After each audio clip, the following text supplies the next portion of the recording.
5টা ডিপার্টমেন্টে শক্তিশালী হওয়া। কয়টা ভাই? এই নসিহতটুকু আমাদের ঊর্ধ্বতন কর্তৃপক্ষের কাছে আমি হাত জোর করে করতেছি, একদম হাত জোর করে। 5টা ডিপার্টমেন্টে এই দেশটাকে শক্তিশালী করতে হবে। কয়টা ভাই? 1 নম্বর শিক্ষা। 1 নম্বর, প্রত্যেক মুসলমানকে কোরআন এবং সুন্নাহর শিক্ষায় শিক্ষিত করতে হবে। আমি অন্য ধর্ম নিয়ে কথা বলছি না, তাদের মতো দিন পালন করে, লাকুম দীনুকুম ওয়ালিয়া দিন, লাকুম দীনুকুম ওয়ালিয়া দিন। তারা তাদের ধর্ম পালন করে করুক, আমাদের কোনো মাথা ব্যথা নাই। প্রত্যেক মুসলমানের বাচ্চাকে কোরআন সুন্নাহর শিক্ষায় শিক্ষিত করতে হবে এবং একই সাথে এই যুগকে চ্যালেঞ্জ করার জন্য যত সাবজেক্ট দরকার সব সাবজেক্ট আমাদেরকে শিখতে হবে ইনশাআল্লাহ। একমুখী শিক্ষা না, দ্বিমুখী শিক্ষার মেরুকরণ না, একদম দ্বিমুখী শিক্ষাকে একমুখী করে একটা কম্বাইন্ড এডুকেশন সিস্টেম চালু করতে হবে। যদি আপনারা না পারেন আমাকে দায়িত্ব দেন, আমাদেরকে বলেন যে ভাই বা ছোট ভাই, তোমাকে আমি 1 বছর সময় দিলাম, শিক্ষার বিষয়গুলো গোছায় দাও, বিনা পারিশ্রমিকে ইনশাল্লাহ করে দেব, কোনো সমস্যা। 1টা টাকাও দিতে হবে না, জাস্ট একটা চেয়ার টেবিল দেন, 100 জন আলেম দেন, 100 জন বুদ্ধিজীবী দেন, গড়ে দিব ইনশাআল্লাহ। প্লে গ্রুপ থেকে মাস্টার্স পর্যন্ত আমাদের ছেলেমেয়েরা এমন শিক্ষায় শিক্ষিত হবে যেটাকে শরীফের গল্প শেখাবে না ইনশাআল্লাহ। বরং আমার ছেলে পাইলটও হবে, বিমানও চালাবে, আমার ছেলে ইনশাআল্লাহ হাফেজে করানো হবে ইনশাআল্লাহ। আমার মেয়ে ডক্টরও হবে ইনশাআল্লাহ, আমার মেয়ে আয়েশা রাদিয়াল্লাহু আনহার মতো মুহাদ্দিসও হবে ইনশাআল্লাহ।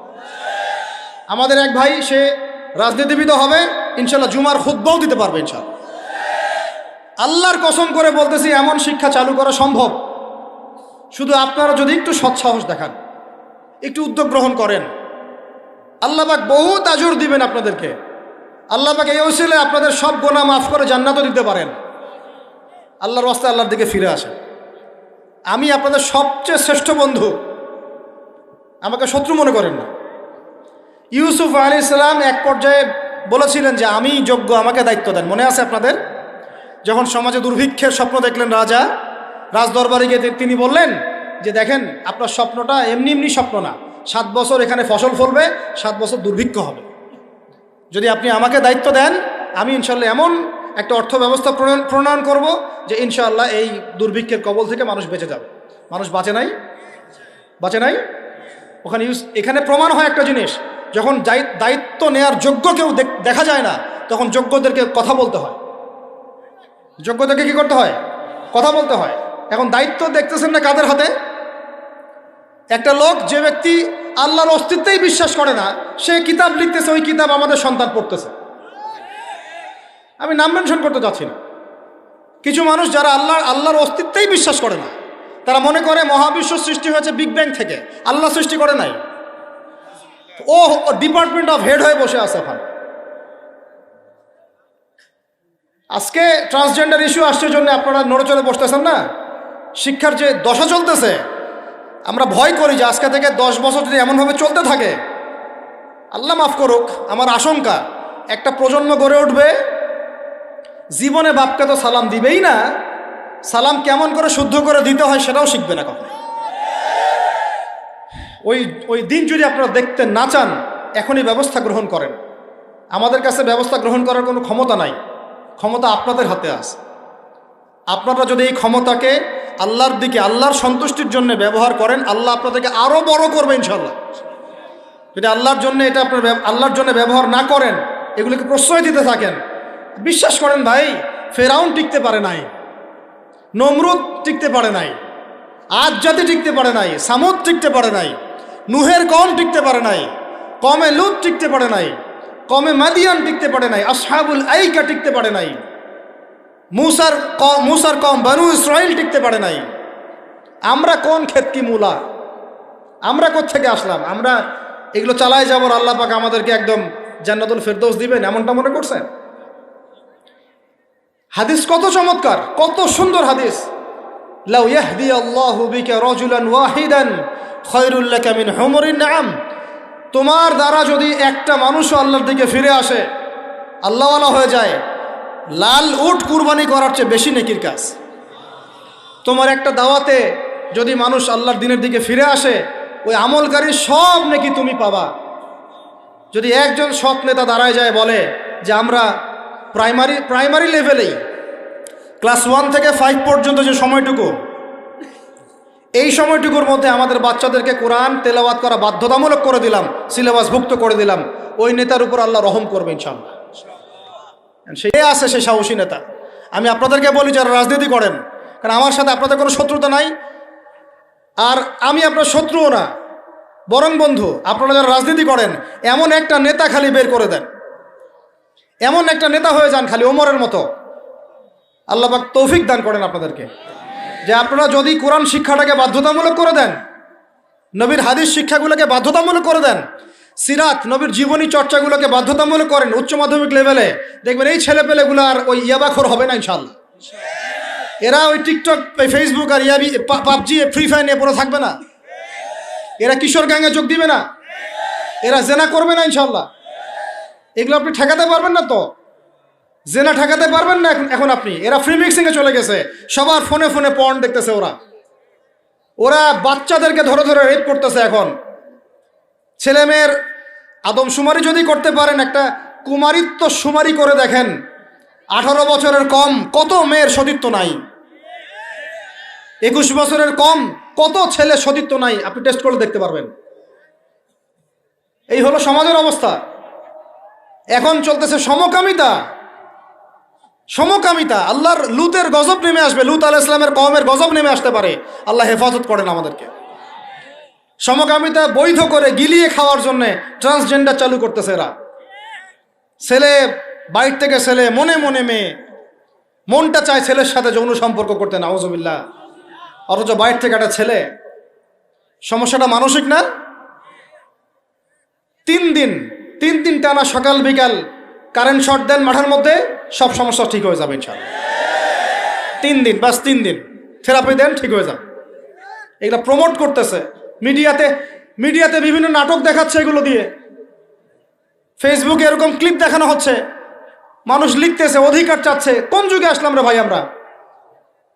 আমরা কোন যুগে আসলাম? আল্লাহ রাব্বুল আলামিন আমাদের সবাইকে হেদায়েত দান করেন, অন্যায়ের প্রতিবাদ করার তৌফিক দান করেন। আমি আমাদের ঊর্ধ্বতন কর্তৃপক্ষকে বিনয়ের সাথে অনুরোধ করব, এইগুলোর পিছনে যারা এজেন্ডা বাস্তবায়ন করতেছে সবগুলোকে ধরে ভিতরে ঢুকাই দেন একেবারে। 7 দিন রিমান্ডে রাখেন, ঠিক হয়ে যাবে ইনশাআল্লাহ। আপনারা খালি দাড়ি টুপি পাগড়ি জুব্বা দেখলেই সন্ত্রাসী মনে করেন? এরা তো স্পষ্ট সংস্কৃতির সন্ত্রাস, স্পষ্ট শিক্ষা সন্ত্রাস। আমাদের ছেলেপেলেদেরকে ছেলে জেনা করানোর দিকে নিয়ে যাচ্ছে এরা। কালকে যদি আপনার ছেলে একটা ছেলেকে বিয়ে করে, আপনি খুশি হবেন? আস্তাগফিরুল্লাহ, নাউজুবিল্লাহ। আল্লাহ পাক আমাদেরকে হেফাজত করেন, আল্লাহ পাক আমাদেরকে মাফ করেন। আপনার মেয়ে যদি কালকে একটা মেয়েকে বিয়ে করে নিয়ে আসে, আপনি সমাজে মুখ দেখাবেন কিভাবে? তো এগুলো এখন যদি না থামাই, তাহলে কখন থামাবেন? ওই যে বললাম, সুদ যখন চালু হয়েছিল আমরা সবাই কিন্তু প্রতিবাদ করি নাই। এখন সবাই সুদখোর হয়ে যাচ্ছে দিন দিন। আমরা যে অনেকে তাহাজ্জুদ পড়ে কান্নাকাটি করি, আল্লাহ দোয়া কবুল করো, এইটা করো সেইটা করো। দেখেন দোয়ার বেশিরভাগই কবুল হয় না। কেন হবে? অর্থনৈতিক জীবনে তো সুদ খাচ্ছি, আমি ঘুষ খাচ্ছি, দুর্নীতি করতেছি, হারাম খাচ্ছি, পণ্যে ভেজাল দিচ্ছি। আল্লাহ পাক আমাদের সবার রিজিককে হালাল করার তৌফিক দান করেন। আর লম্বা করি না ভাই, অনেক রাত হয়ে যাচ্ছে।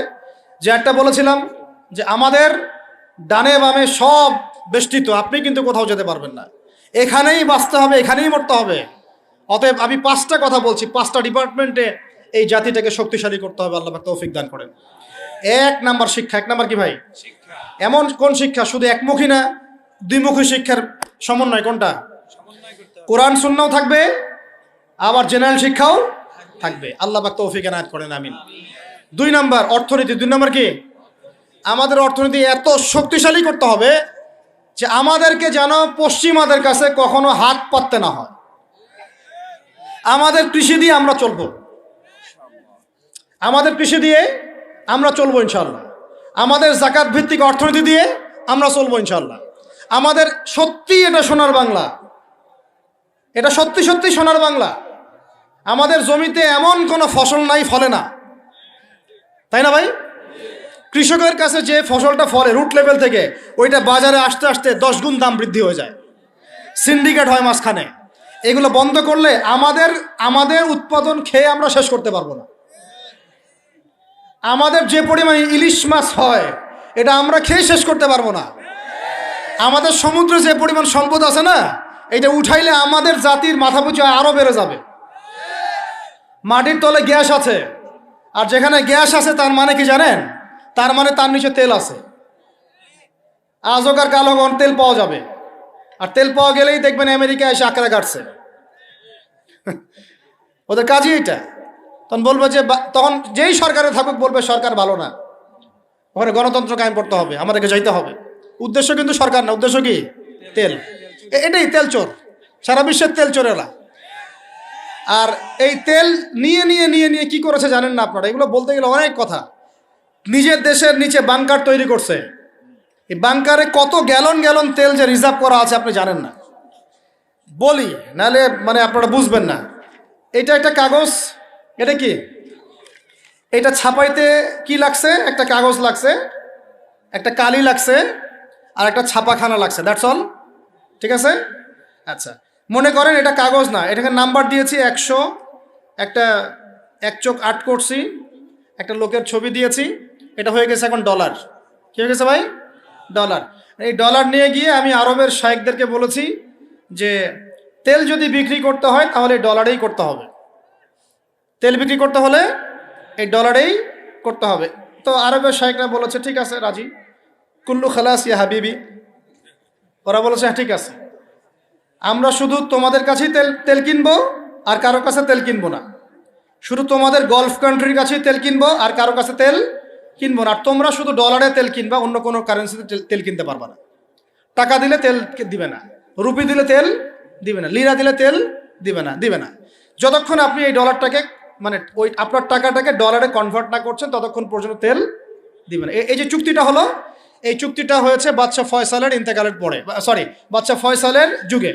বাদশাহ ফয়সাল, কিং ফয়সাল রাহিমাহুল্লাহ, তার সময় আরব ইসরায়েল যুদ্ধের সময় তিনি তেল বয়কট করেছিলেন। তো এই চুক্তিটার নাম হচ্ছে পেট্রো ডলার মনিটরি সিস্টেম। কি বললাম বলেন? Petro dollar monetary system. এখন বলেন, ওলামায়ে কেরাম তো অনেকে আছেন এখানে, বলেন তো এই চুক্তিটা জায়েজ না জায়েজ? এক সময় কেনা বেচা হতো সোনা দিয়ে, কি দিয়ে? গোল্ড কয়েন দিয়ে, রূপার কয়েন দিয়ে। ওইটা দিয়ে নবী সাল্লাল্লাহু আলাইহি ওয়াসাল্লাম কেনা বেচা করতেন। ওইটার মান কিন্তু কখনো কমে যাবে না, যাবে? কখনো কমবে না। আসহাবুল কাহফ 309 বছর পর ঘুম থেকে উঠছে, ওই 309 বছর আগে পকেটে যে মুদ্রা ছিল ওইটা বের করে দিয়ে বলতেছে বাজারে গিয়ে খাবার নিয়ে আসো। বুঝেন নাই? আর আপনি আপনার এই যে 1000 টাকাকে পকেটে রাখে 309 বছর ঘুমান, ঘুম থেকে উঠে এটা বের করে দিয়ে বলেন খাবার নিয়ে আসো। ওই সময় 309 বছর আগে ওই 1000 টাকা দিয়ে যদি 1 কেজি গরুর মাংস পাওয়া যাইতো, 309 বছর পর বের করে দেখবেন ওই 1000 টাকা দিয়ে আপনি ডিম পাইতে পারেন, একটা বড়দের একটা কি ডিম বা মুরগি পাইতে পারেন। এটাকে ইনফ্লেশন বলি আমরা। কি বলি? ইনফ্লেশন। তো যাই হোক, ওইদিকে যাচ্ছি না। এখন এটা বুঝেন, এই যে ডলারটা আমি ছাপাইছি, আমার কোনো খরচ আছে? এই ডলারটা ওকে দিলাম, দিয়ে আমি তেল নিলাম। তেল মানে হচ্ছে এই বিশ্বের সোনা। তেল মানে কি? এই বিশ্বে এখন সোনা ফাংশন করে না মার্কেটে, তেলই হচ্ছে সোনার জায়গা দখল করছে। তো এখন এই ডলার দিতে আমার কোনো খরচ নাই। ডলারটা ওকে দিলাম, ওর কাছ থেকে তেল নিলাম, নিয়ে তেলটা আমি আমার দেশের বাংকারে রিজার্ভ করলাম। আমার কোনো লস আছে? আমার কোনো লস আছে? নাই। এখন এই ডলারটা যেহেতু রুলিং কারেন্সি, এটাকে ইকোনমিক্সের ভাষায় বলে হার্ড কারেন্সি, মানে শক্ত টাকা। কি বলে এটাকে? শক্ত টাকা। আর আমাদেরগুলো সফট, নরম। মানে হার্ড কারেন্সির মাধ্যমে বা এর আদলে সফট কারেন্সির মান নির্ধারিত হয়। বুঝতে পারতেছে কি? তো এখন যেহেতু ডলার হার্ড কারেন্সি, তো এখন ডলার না পাইলে আমাদের রেমিটেন্স বাড়বে না। এখন আরবরা ডলার নিয়ে জমানো শুরু করলো, আর মাশাআল্লাহ উঁচু উঁচু বিল্ডিং নির্মাণ করা শুরু করলো, আর ওই যে অরিজিনাল যেটা সম্পত্তির তেল ওটা দেওয়া শুরু করলো আর কি। এই হলো আয়ের উৎস। এই চুক্তির কারণে এই পশ্চিমারা এই তেলগুলো রিজার্ভ করে ফেলেছে, পেট্রো ডলার মনিটরি সিস্টেম। আমি বলতে চাচ্ছিলাম অর্থনীতি এত সমৃদ্ধ করতে হবে যাতে করে আমরা ওদের কাছে হাত পাততে না হয়। এই জন্য আমার দেশের মধ্যে প্রচুর সম্পদ আছে, গ্যাস আছে, তেল আছে, আমাদের এখানে কিন্তু চুনাপাথর আছে, আমাদের এখানে সামুদ্রিক প্রচুর সম্পদ আছে। এবং ওইটা যদি ভালো করে থিসিস করা হয় দেখবেন ওখান থেকে আর অনেক কিছু বের হবে ইনশাল্লাহ। হ্যাঁ, হ্যাঁ, মাশাআল্লাহ, ভেরি গুড। এটা বলতে চাচ্ছিলাম আমি, আমাদের সমুদ্রে ইউরেনিয়াম পাওয়া গিয়েছে। কেমিস্ট্রিতে কারা পড়েছেন? কেমিস্ট্রিতে কেউ পড়েন না এখানে? ইউরেনিয়ামের নাম শুনেন নাই? সবচেয়ে সবচেয়ে সেরা মূল্যবান ধাতুগুলোর একটা। এগুলো যদি সুষ্ঠুভাবে তোলা হয়, আর যদি দুর্নীতি না থাকে, সরকারের সুষ্ঠু ব্যবস্থাপনা থাকে, সরকারের যেই থাক না কেন, বাংলাদেশ সমৃদ্ধ হবে ইনশাআল্লাহ।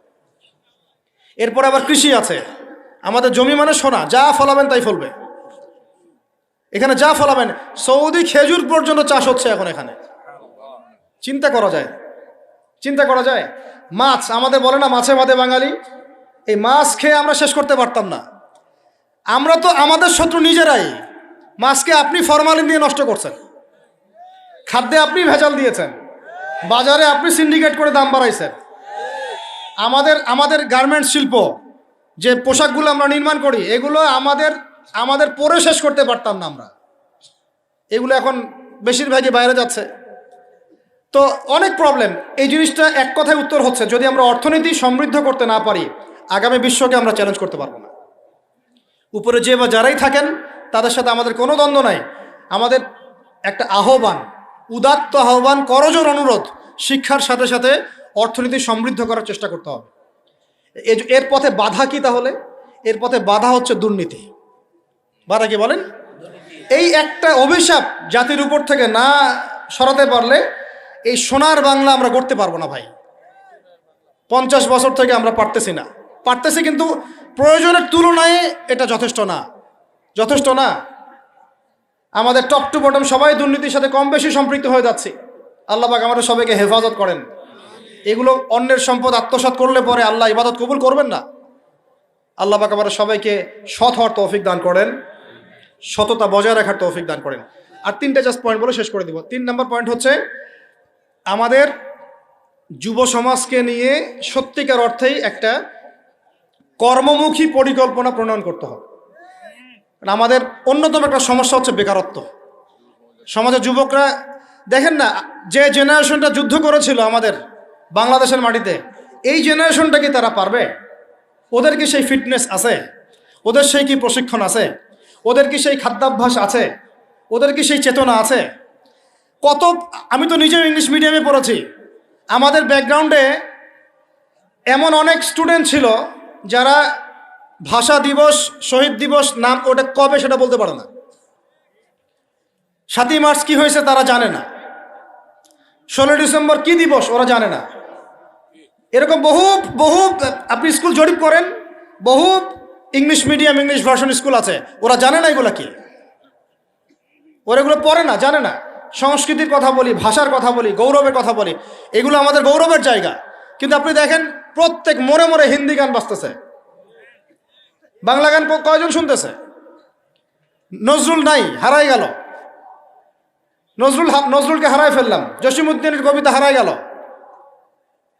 ডক্টর শহীদুল্লাহর কথাগুলো আস্তে আস্তে হারাই যাচ্ছে। আহমদ ছফা নাই। আমরা ওইসব জায়গায় কাদেরকে বসাচ্ছি? আমি কাউকে আঘাত করতে চাচ্ছি না। আমরা ওইসব জায়গায় কাদেরকে বসাচ্ছি দেখেন। একটা সময় ব্রিটিশ বিরোধী বিদ্রোহের সময় আমাদের বাপদাদারা হিন্দিতে, উর্দুতে পর্যন্ত কবিতা লিখে প্রতিবাদ করেছিলেন। আপনারা অনেকেই জানেন এগুলো, যারা পড়াশোনা করেন। তারা তখন বলতেন, একটা ডায়লগ ছিল যে কি জানি, सरफरोशी की तमन्ना अब हमारे दिल में है, देखना है जोर कितना बाजुए कातिल में है। মনে নেই আপনাদের অনেকের? মানে স্বাধীনতার তামান্না আমাদের মনের মধ্যে আছে, খালি দেখার বাকি যে কাতেল বা জালেমের বাহুতে কত শক্তি আছে। কি কবিতা ছিল ওই সময়কার। তো আমরা এগুলো হারাই ফেলতেছি। আমাদের ইয়াং জেনারেশনকে যেমন করে কোরআন সুন্নাহ শিক্ষিত করতে হবে, দেশ, জাতি, ঐতিহ্য, সংস্কৃতিতেও বলিয়ান করতে হবে। একই সাথে ওদের বেকারত্ব দূর করার জন্য কর্মমুখী পরিকল্পনা গ্রহণ করতে হবে। এদেরকে কাজে লাগান। বেকার বসে আছে, অলস, সারাদিন মাথার মধ্যে দুনিয়া শয়তানি, সারাদিন মোবাইল, লুডো খেলে, পাবজি, ফ্রি ফায়ার, কাজ নাই, কোন কাজ। আল্লাহ পাক আমাদেরকে এই ফিতনাগুলো থেকে হেফাজত করেন, আমিন। আর এই জায়গায় আমাদের এই স্বজন প্রীতি এগুলো ত্যাগ করতে হবে। প্রতিভা যার, তাকে মূল্যায়ন করতে হবে। যদি আমার প্রতিভা থাকে, আমাকে চাকরি দিতে হবে। ওই ভাইয়ের প্রতিভা থাকে, তাকে চাকরি দিতে হবে। ওই ভাইয়ের প্রতিভা আছে, সে রিটার্নে ফার্স্ট হয়েছে, ভাই ভালো করেছে, ওকে অগ্রাধিকার দিতে হবে। কেন আমি দল করে বলেই আমার চাকরিটা হবে? কেন আমার মামা অমুক, খালা অমুক, খালু অমুক বলেই চাকরিটা হবে? কেন হবে? এই অন্যায় যদি চলতে থাকে আল্লাহর গজব নেমে আসবে। আর বিশ্বাস করেন, এই যে ট্রান্সজেন্ডার এগুলো কথা বলছেন না, এগুলো আল্লাহরই গজব। কার গজব? এগুলো আল্লাহর পক্ষ থেকে গজব আকারে আসতেছে। 4 নাম্বার, 3টা বলেছি ভাই। একটা হচ্ছে শিক্ষা, আমরা শক্তিশালী হব কোথায়? শিক্ষা ইনশাআল্লাহ। 2 নাম্বার অর্থনীতিতে, 3 নাম্বার কর্মসংস্থানে। 4 নাম্বার হচ্ছে আমাদের এই জাতির একটা বড় অংশ, প্রায় 50% হচ্ছে মেয়েরা, মহিলারা। তাদেরকে কাজে লাগাতে হবে অবশ্যই। আমরা মহিলাদেরকে অনেক ক্ষেত্রে দিনই ক্ষেত্রেও পিছায় ফেলছি। আপনারা আসছেন, বসছেন, আওয়াজ শুনলেন, কয়জন মহিলা এই সুযোগটা পায়? কয়টা বাসায় মহিলাদের তালিম হয়? কয়টা দেশে মহিলা মাদ্রাসার সংখ্যা আসলেই কত? মহিলা আলেমা খুঁজে পাচ্ছি না। আমরা মাদ্রাসা প্রতিষ্ঠা করতে গেলে আলেমা খুঁজে পাচ্ছি না, যে মুফতি বা ইফতা ফারেক বা দাওরা হাদিস পাশ করা আলেমা খুঁজে বের করতে হচ্ছে। অনেকে দেখা যাচ্ছে, আমি নিজেদের কথাই বলছি, ইফতা দিয়েছেন, দাওরা ফারেক করেছেন আমার পরিবারের এবং বংশের অনেকেই, তার আগেই বিয়ে সংসার হয়ে গেছে, এখন সংসার নিয়ে ব্যস্ত। তাহলে এখন মেয়েদের মধ্যে খেদমত কে করবে? আমি আপনি কি মেয়েদের মধ্যে এইভাবে ওয়াজ করতে পারবো?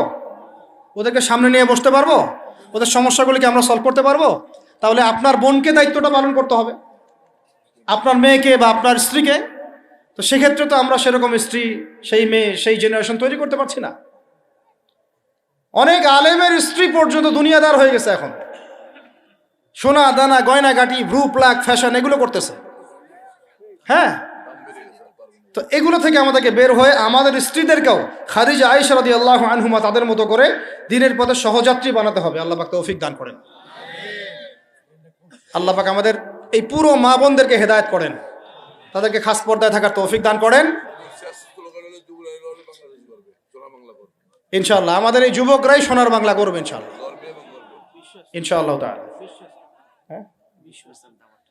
হ্যাঁ দিচ্ছি। আর শেষ কথা, লাস্ট পয়েন্টটা শেষ করে দেই। লাস্ট পয়েন্টটা হচ্ছে ভাই, যে কোরআনে আল্লাহ রাব্বুল আলামিন এই বিশ্ব রাজনীতি ডিল করার জন্য অনেকগুলো হেদায়েত দিয়েছেন। আমি আলোচনার মাঝখানে কিছু এনেছি, যেমন সূরা মাইদার আয়াতগুলো, ইহুদি খ্রিস্টানদের সাথে আমাদের চলাফেরা কেমন হবে, মুশরিকদের সাথে আমাদের চলাফেরা কেমন হবে, আমাদের বাণিজ্য কেমন হবে, আমরা কাকে বন্ধুরূপে গ্রহণ করতে পারবো, কাকে পারবো না, এইগুলো ফলো না করতে পারলে একটা জাতি সমৃদ্ধ হতে পারবে না।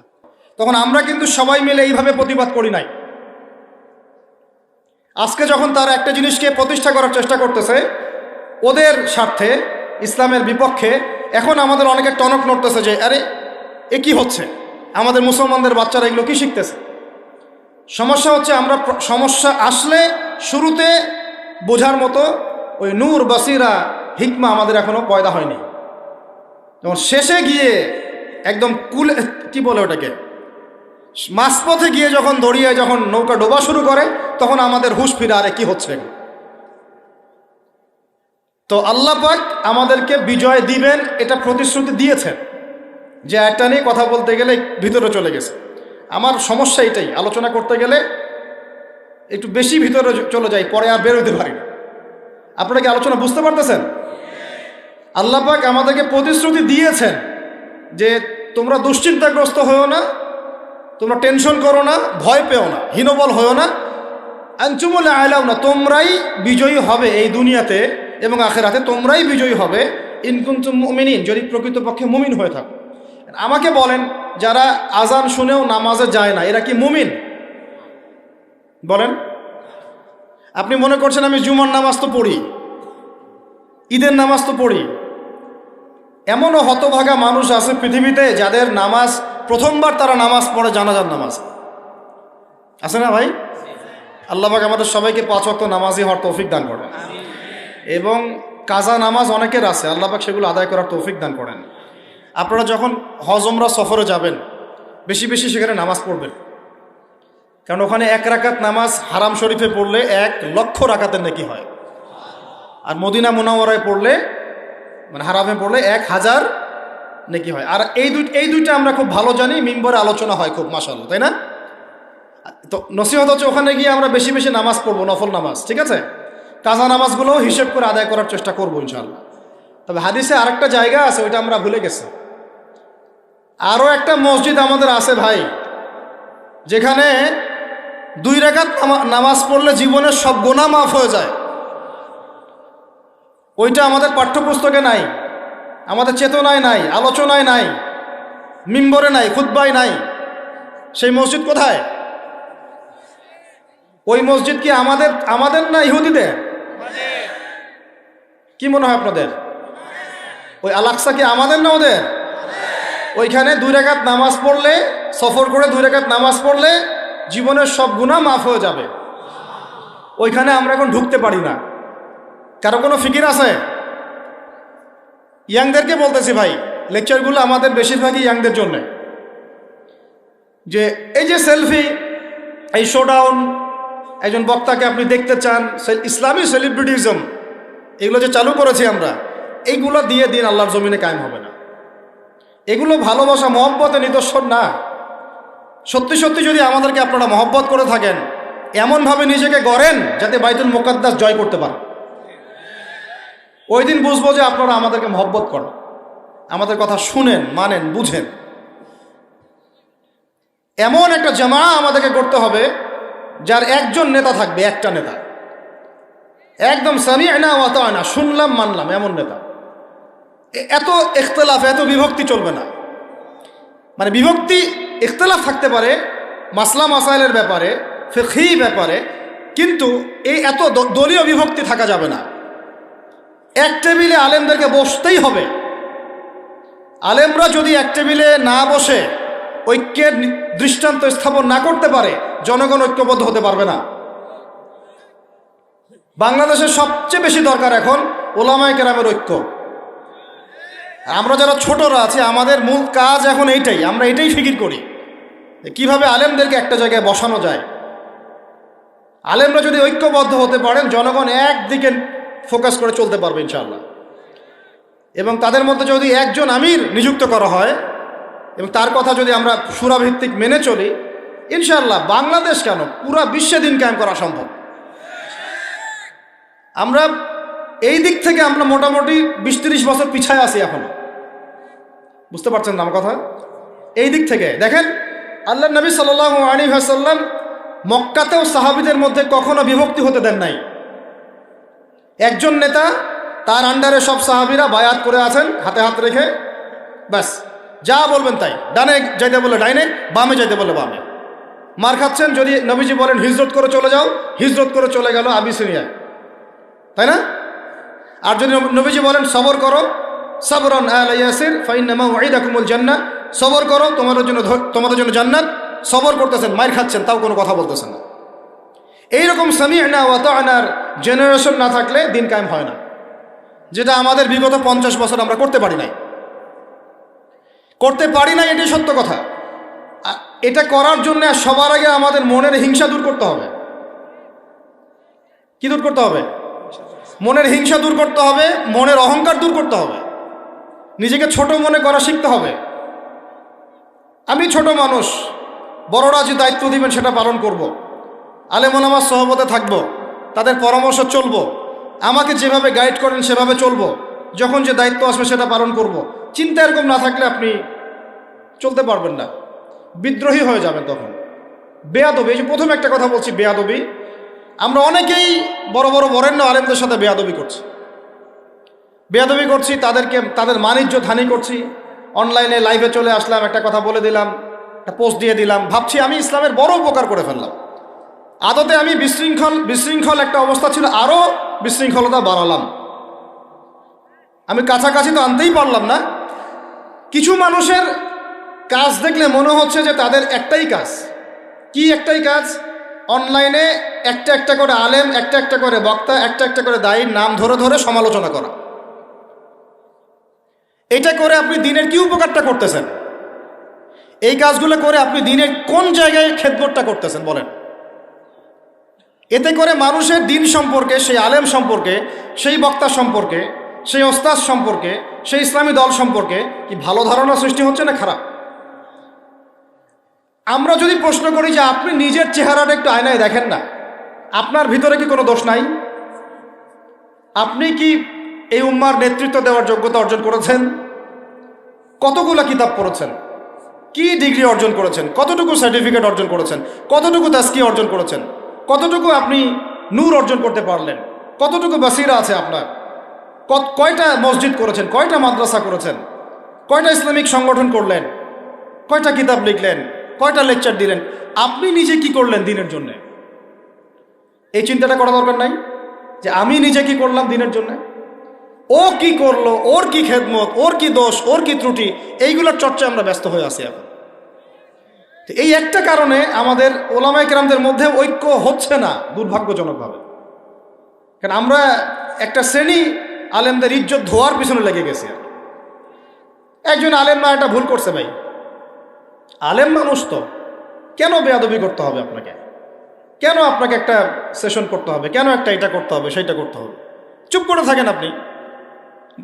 পারলে তার সাথে আপনি পার্সোনালি দেখা করেন, তার কাছে যান, তার কথার পিছনের কারণটা খুঁজে বের করার চেষ্টা করেন।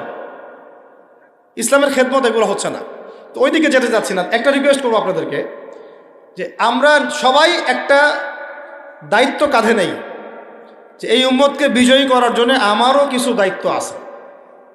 আপনার দায়িত্ব নেই ভাই? এখন আপনি আয়নার সামনে আজকে রাত্রে দাঁড়ায় অনেস্টলি সততার সাথে দাঁড়াবেন। দাঁড়ায় আপনার চেহারা আয়নায় দেখবেন, দেখে চিন্তা করবেন যে আসলে আমি আজ পর্যন্ত এই উম্মাকে কি দিয়েছি। বলেন তো কি বললাম ভাই? আয়নার সামনে দাঁড়ায় কি বলবেন? আমি আদনান, আমি আব্দুর রহমান, আমি আব্দুর রহিম, আমি অমুক, আমি তমুক, আমি ইসলামকে, উম্মাকে, আল্লাহকে, রাসূলকে কি দিয়েছি এই পর্যন্ত। যদি আপনার মনের মধ্যে সততা থাকে, জবাব ওই আয়নার তসবির আপনাকে দিয়ে দিবে। একটা উর্দু শের আছে যে চেহারে তো আকসর ধোকা দেতি হ্যায়, সচ তো আইনা বলতি হ্যায়। মানে চেহারা তো বেশিরভাগ সময় ধোকা দেয় মানুষকে, সত্য কথা বলে আয়নার প্রতিবিম্ব। তো আল্লাহর ওয়াস্তে নিজের আত্মসমালোচনা করি, আমরা উম্মাকে কি দিলাম এটার ফিকির করি। এখন যদি উত্তর আসে যে আমি অনেক দিয়েছি উম্মাকে, আমি একদম কামেল হয়ে গেছি, তাহলে বুঝবেন আপনার মধ্যে ইবলিসের চরিত্র আসছে। ইবলিসই বলতে পারে যে আমি সবার চেয়ে শ্রেষ্ঠ। ওই যে বলে নাই, আনা খায়রুম মিনহু, আমি আদমের চেয়ে শ্রেষ্ঠ। খলাকতানি মিন নার, আমাকে আগুন দিয়ে সৃষ্টি করেছেন। খলাকতাহু মিন তিন, তাকে মাটি দিয়ে সৃষ্টি করেছেন। এই কেবার যদি চলে আসে, বুঝবেন আপনি ধ্বংস হয়ে গেছে। ফেরাউন বলেছিল আনা রব্বুকুমুল আ'লা, আমি তোমাদের মহান রব। নাউজুবিল্লাহ। আর একজন আল্লাহর বান্দা খালি বলবে আল্লাহুম্মা ইজআলনি ফি আইনি সগীরা ওয়াজআলনি ফি আ'য়ুনিন নাসি কাবীরা। আল্লাহ তুমি আমাকে নিজের চোখে ছোট বানায় দাও, আর অন্য মানুষের চোখে আমাকে বড় বানায় দাও। আমিন। তো আত্মসমালোচনা করতে হবে কিনা ভাই? এখন যদি আমার উত্তর আসে যে না, আমি তো আসলে ভাই কিছু করতে পারি নাই, এই টুকটাক কিছু লেকচার দিয়েছি, এতটুকুই, এখনও আমি উম্মাকে ঐক্যবদ্ধ করতে পারি নাই, ওলামায়ে কেরামকে এক জায়গায় আনতে পারি নাই, আমি এখনও কোনো ইসলামিক বড় কোনো অ্যাসোসিয়েশন ফর্ম করতে পারলাম না, এখন পর্যন্ত আমি 100টা কিতাব লিখতে পারি নাই, এখনও আমি ইফতা দেওয়ার মতো বা মুফতি হওয়ার মতো যোগ্যতা অর্জন করিনি, এখনও আমার কোরআনের কত জ্ঞান শেখা বাকি, কত আলেমের সহবতের থেকে নূর নেওয়া বাকি, এখনো কত দূর যাওয়া বাকি। এই চিন্তাগুলো যদি মনের মধ্যে আসে, তখন দেখবেন রাতে আপনার ঘুম হারাম হয়ে গেছে। তখন আপনার প্রচেষ্টা চলবে ইনশাল্লাহ কিভাবে এগুলো আপনি অর্জন করতে পারবেন। ওই গুটি কয়েক মানুষকে দিয়ে দিন কায়েম হবে ইনশাল্লাহ। আমার কথায় রাগ করলেন নাকি? একটু মন খারাপ করলে আল্লাহ পাক ওই ওসিলায় যদি আপনাকে আবার দিনের দিকে নিয়ে আসেন, আমার লেকচার ওয়াজ করা সার্থক। একটু আঘাত পাইলে আমি খুশি হব। সরকার, প্রশাসন, জনগণ, আমাদের মা বোন, আপনারা, আমাদের পরের প্রজন্ম, কেউই আমাদের শত্রু না। আমাদের শত্রু বরং আমার বা আমাদের চেয়ে ভালো কোনো বন্ধুই নেই আপনাদের।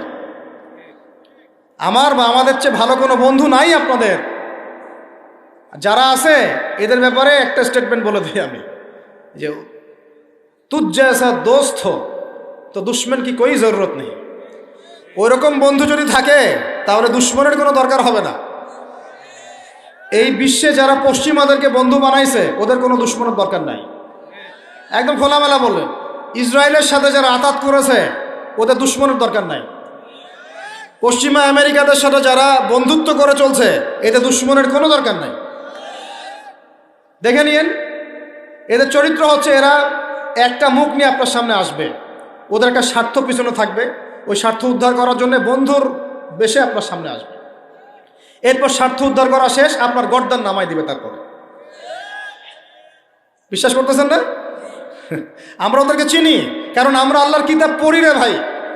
আল্লাহ পাক এই কিতাবের সূরা মাঈদার 51 নম্বর আয়াতে বলেছেন, ইয়া আইয়ুহাল্লাযীনা আমানু, হে মুমিনগণ, লা তাত্তাখিযুল ইয়াহুদা ওয়ান নাসারা আউলিয়া, তোমরা এই ইহুদিদেরকে আর নাসারা খ্রিস্টানদেরকে বন্ধুরূপে গ্রহণ করো না। কে বলেছেন ভাই? আমার কিছু বলার আছে এখানে? কোন ইহুদি কোন খ্রিস্টানকে? আল্লাহ পাকে সবার কথা বলছেন? উত্তর না, ওদের মধ্যেও কিছু কিছু ভালো মানুষ আছে, সত্য এটা, কিছু কিছু ভালো মানুষ আছে। কারা তাহলে? কাদেরকে নিষেধ করলেন আল্লাহ পাক? আল্লাহ পাক বলছেন বা'দুহুম আউলিয়াউ বা'দ, ওদের মধ্যে কিছু আছে যারা একে অপরের বন্ধু। একে অপরের, বলেন তো ইসরায়েল আর আমেরিকা কি একে অপরের বন্ধু না বন্ধু না? এদেরকে বন্ধুরূপে গ্রহণ করতে আল্লাহ নিষেধ করেছেন। এই আয়াতটা এখন ওই মধ্যপ্রাচ্যের এই হাবিবিদেরকে কে বুঝাবে? কে বুঝাবে? এই জর্ডানের রাজাকে কে বুঝাবে? আমাদের সৌদের কিংকে কে বুঝাবে?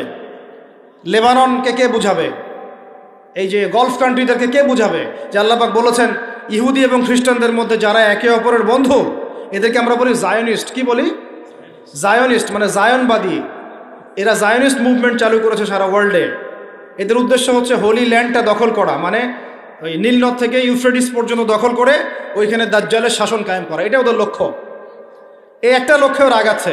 এদেরকে আল্লাহ পাক বন্ধুরূপে গ্রহণ করতে নিষেধ করেছেন। এই আয়াতটা আপনি ওদেরকে কিভাবে বুঝাবেন? আল্লাহ পাক আরও বলছেন ওয়ামা ইয়াতাওয়াল্লাহুম মিনকুম, আয়াত কিন্তু শেষ হয়নি এখনো।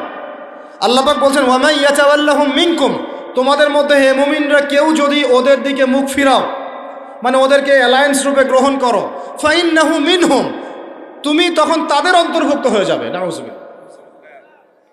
তার মানে কি তারা কাফের হয়ে যাবে? আমরা কি তাহলে এদের সবাইকে কাফের বলছি, তাকফির করছি? উত্তর না। যারা বলে আমরা এদেরকে তাকফির করেছি, এরা ডাহা মিথ্যাবাদী। এরা হচ্ছে ডাহা মিথ্যাবাদী। আমরা এ ধরনের মধ্যপ্রাচ্যের শাসকদেরকে তাকফির করি নাই, আগেও করিনি, এখনো করি না, ভবিষ্যতেও ইনশাল্লাহ করব না। আল্লাহ পাক কি বলছেন তাহলে? আল্লাহ পাক আয়াতের শেষে উত্তর দিচ্ছেন ওয়ামা ইয়াতাওয়াল্লাহুম মিনকুম ফাইন্নাহু মিনহুম, তোমাদের মধ্যে কেউ যদি ইহুদি নাসারাদের সাথে, জায়নিস্টদের সাথে জোট গঠন করো, ওদেরকে বন্ধুরূপে গ্রহণ করো, তাহলে তোমরা তাদের অন্তর্ভুক্ত হয়ে যাবে, আমাদের কেউ থাকবে না। এর মানে তারা কি হবে? ইন্নাল্লাহা লা ইয়াহদিল কওমাজ জালিমিন, আল্লাহ পাক এই জালেমদেরকে হেদায়েত দেন না। তার মানে তারা হবে জালেম। কি হবে? আল্লাহ পাক শব্দ ইউজ করেছেন কি? জালেম। অতএব যদি কেউ জায়নিস্টদেরকে মিত্ররূপে, বন্ধুরূপে গ্রহণ করে, সে ব্যক্তি হোক, সমাজ হোক, সরকার হোক, রাষ্ট্র হোক, সে জালেম হয়ে যাবে। কি হবে ভাই? সে কি কাফের হবে? উত্তর না। কাফের হবে? কি হয়ে যাবে? জালেম। ইন্নাল্লাহা লা ইয়াহদিল কওমাজ জালিমিন, আল্লাহ পাক জালেমদেরকে হেদায়েত দেন না। এই জন্যই তো মদের বার ওপেন করতেছেন, এখন কনসার্ট করতেছেন, হ্যালোইন করতেছেন, এইটা করতেছেন, ওইটা করতেছেন। কেন? আল্লাহ পাক নারাজ হয়েছেন। আল্লাহ পাক কি হয়েছেন? নারাজ হয়েছেন আল্লাহ পাক।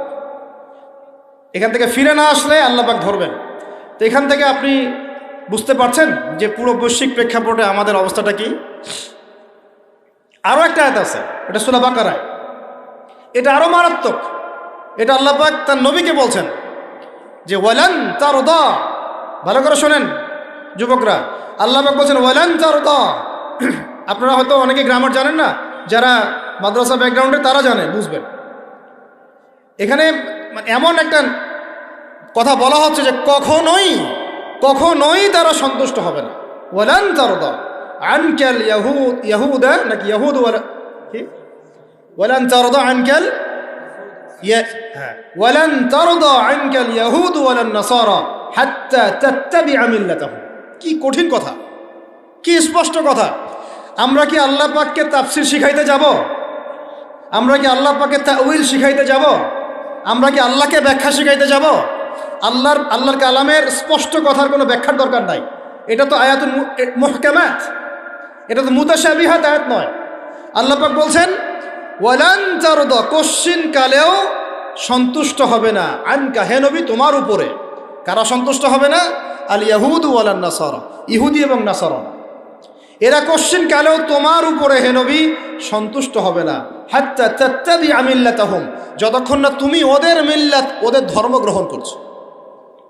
আর কিছু বলতে হবে ভাই?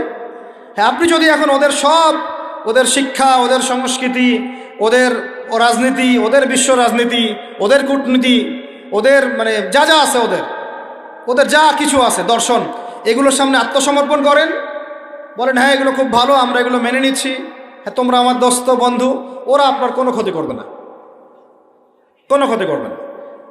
কিন্তু যদি আপনি এগুলোর বিরুদ্ধে দাঁড়ান, না তোমাদের এইসব গডলেস উল্টাপাল্টা আল্লাহ বিরোধী শিক্ষা এগুলো চলবে না, তোমাদের সুদভিত্তিক অর্থনীতি চলবে না, তোমাদের এই আল্লাহ বিরোধী এই যে জিও পলিটিক্স চলবে না, তোমাদের এই মুসলিমদের উপর অত্যাচার নিধন এগুলো চলবে না, তোমাদের এইসব জুলুম নির্যাতন চলবে না, এইগুলো কথা যদি আপনি বলে ওদের বিরুদ্ধে দাঁড়ান, কথা দিয়ে দাঁড়ান, কলম দিয়ে দাঁড়ান, অ্যাসোসিয়েশন দিয়ে দাঁড়ান, বা একটা জাতিগতভাবে প্রতিবাদ করেন, বা আপনি ওদের জুলুমের বিরুদ্ধে দাঁড়িয়ে যান, বলেন যে না আমরা ফিলিস্তিনিদের পাশে আছি, প্রয়োজনে আমরা ওদের পক্ষে যুদ্ধ করব, এই ধরনের কোনো কথা যদি আপনার মুখ দিয়ে বেরিয়ে যায়, মুখ ফসকেও যদি বেরিয়ে যায়, দেখবেন ওরা পুরো শক্তি নিয়ে আপনার বিরুদ্ধে ঝাঁপায় পড়ছে।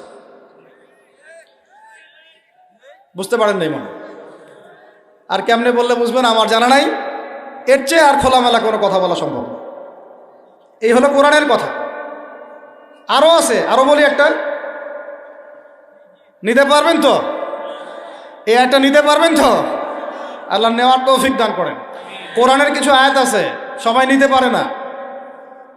কোন কোন আয়াত আছে শুনলে মানুষ মনে করে যে কোরআন তো আমার জন্যই নাজিল হয়েছে, আর কোন কোন আয়াত আছে শুনলে মানুষ মনে করে এই আয়াতটা নাজিল করার কি দরকার ছিল।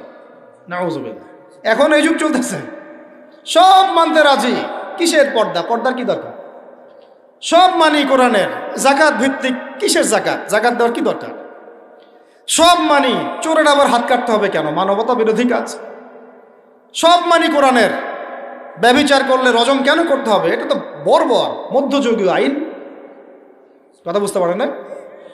কোরআনের সবাই নিতে পারে না। কোরআনে 400 থেকে 450 জায়গায় আছে যে আল্লাহ রাব্বুল আলামিনের দিন প্রতিষ্ঠার জন্য তোমরা দাওয়াতের পাশাপাশি জিহাদ করো। কি করো? ওই শব্দ নিতেই পারে না মানুষ, শুনলেই যারা ইসলামের বিরুদ্ধে আছে, সরাসরি বিরুদ্ধে আছে, ওরা তো এমনি নিতে পারেই না, এটা আলাদা বিষয়। যারা দাড়ি টুপিওয়ালা কালিমা পড়া কিছু মুসলমান আছে, মুনাফেক নামধারী মুসলমান, এরাও নিতে পারে না। দেখেন নাই কি অবস্থাটা হইল অক্টোবর মাসে, এই যে প্যালেস্টাইন ইস্যু নিয়ে এই প্রকাশ্য একটা জিহাদ চলতেছে ইহুদিদের সাথে, একদম স্পষ্ট, সবাই চিনতেছে কারা হকপন্থী কারা বাতিলপন্থী। একটা মানুষ যে নামাজ পড়ে না সেও চিনতে পারতেছে যে হ্যাঁ এরা জালেম, এরা মাজলুম, তাই না?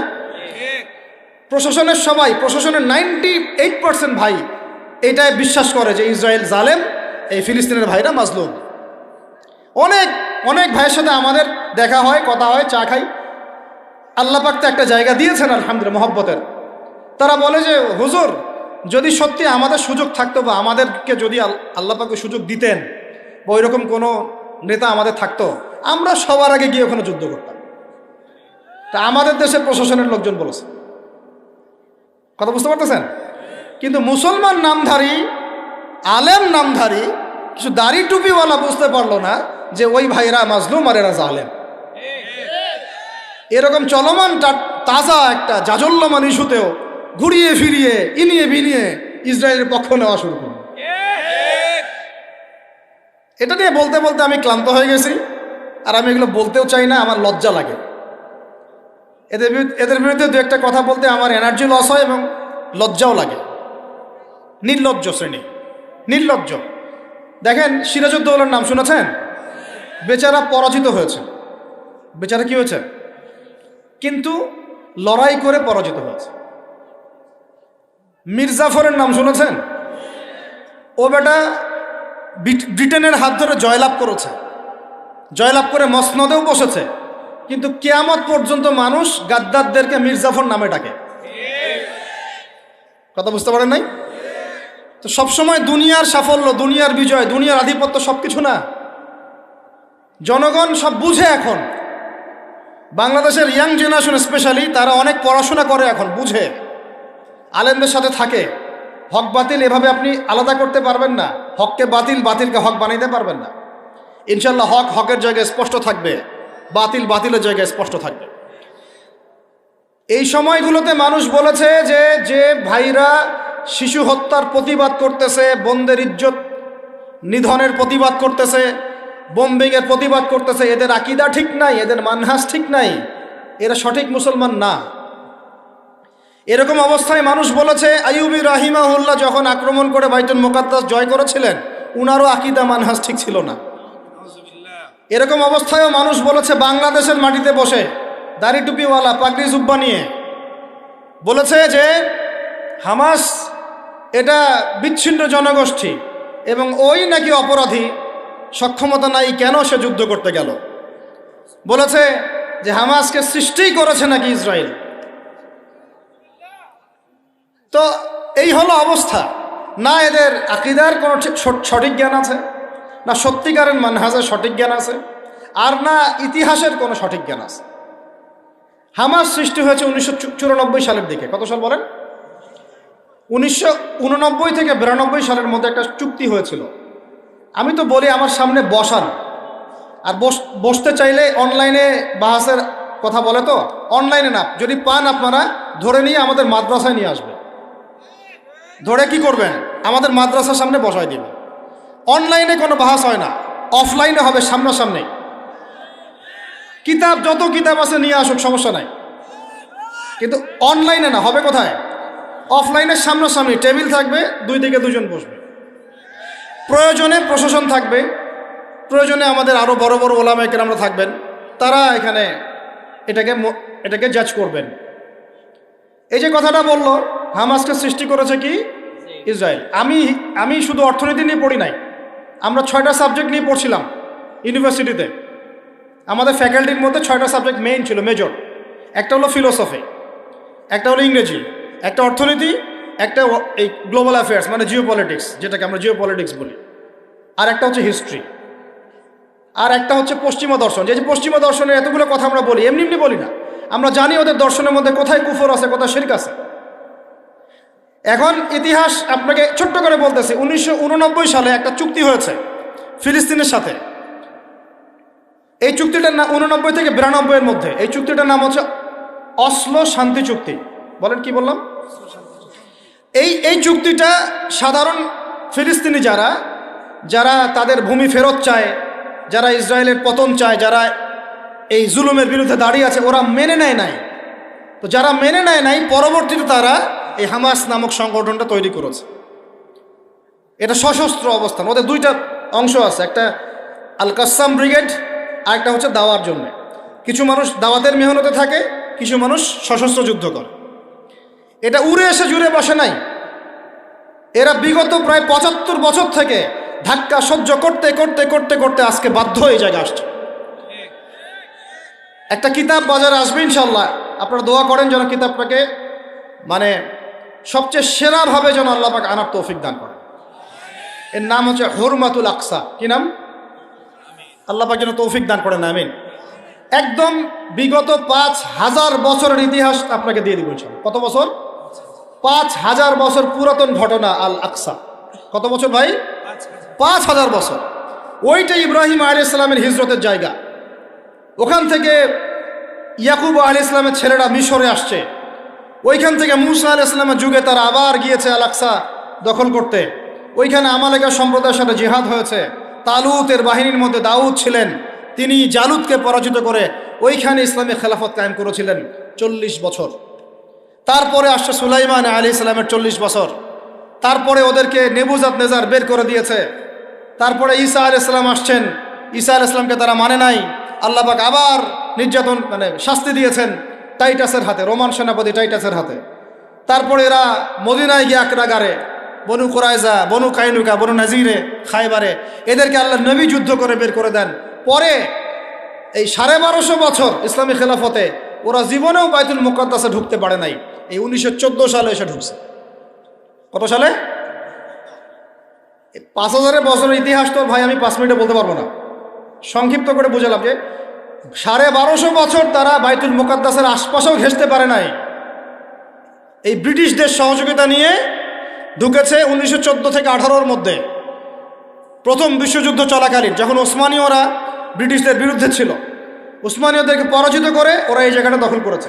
করার পরে ওই জায়গায় কিন্তু দেখেন জায়গা দখল করে ব্রিটেন ওখানে থাকে নাই, ওই ইহুদিদেরকে জায়গা দিয়ে দিয়েছে। রহস্যজনক না? এত যুদ্ধ করে সে জায়গাটা লিবারেট করলো, করে নিজে থাকে নাই, ইহুদিদেরকে থাকতে দিল। এই যে বলেছি বা'দুহুম আউলিয়া বা'দ, এরা একে অপরের বন্ধু, এরা একে অপরের কি বন্ধু। যে বন্ধুত্ব দেখলেন, প্রথম বন্ধুত্ব, জায়গা দিয়ে দিল। তারপরে 1914 থেকে 45 সাল পর্যন্ত ব্রিটিশরা এদেরকে পেলে পুষে বড় করলো, অর্থ দিয়ে, সামরিক যান দিয়ে, মিলিটারি সহযোগিতা দিয়ে, ব্যাংকিং সিস্টেম দিয়ে, যা পারছে সব দিয়ে দিয়েছে, যা পারছে সব দিয়েছে। দেওয়ার পরে ওকে বড় করেছে। তারপরে দ্বিতীয় বিশ্বযুদ্ধ হলো, ওই সময় রুলিং স্টেট চেঞ্জ হয়ে গেল, ব্রিটেনের জায়গায় চলে আসলো আমেরিকা। এবার আমেরিকা এসে ব্রিটেন তাদেরকে যে সহযোগিতাটা করত তার চেয়ে 1000 গুণ বেশি সহযোগিতা করা শুরু করল। করতে করতে ওকে সাধারণ সামরিক অবস্থা থেকে নিউক্লিয়ার মিসাইল সম্পন্ন কান্ট্রিতে পরিণত করল। এখন ওর কাছে নিউক্লিয়ার অস্ত্র আছে, ও সারা বিশ্বে ভেটো দেয়। ইরানের কাছে কয়টা অস্ত্র আছে, তাই না?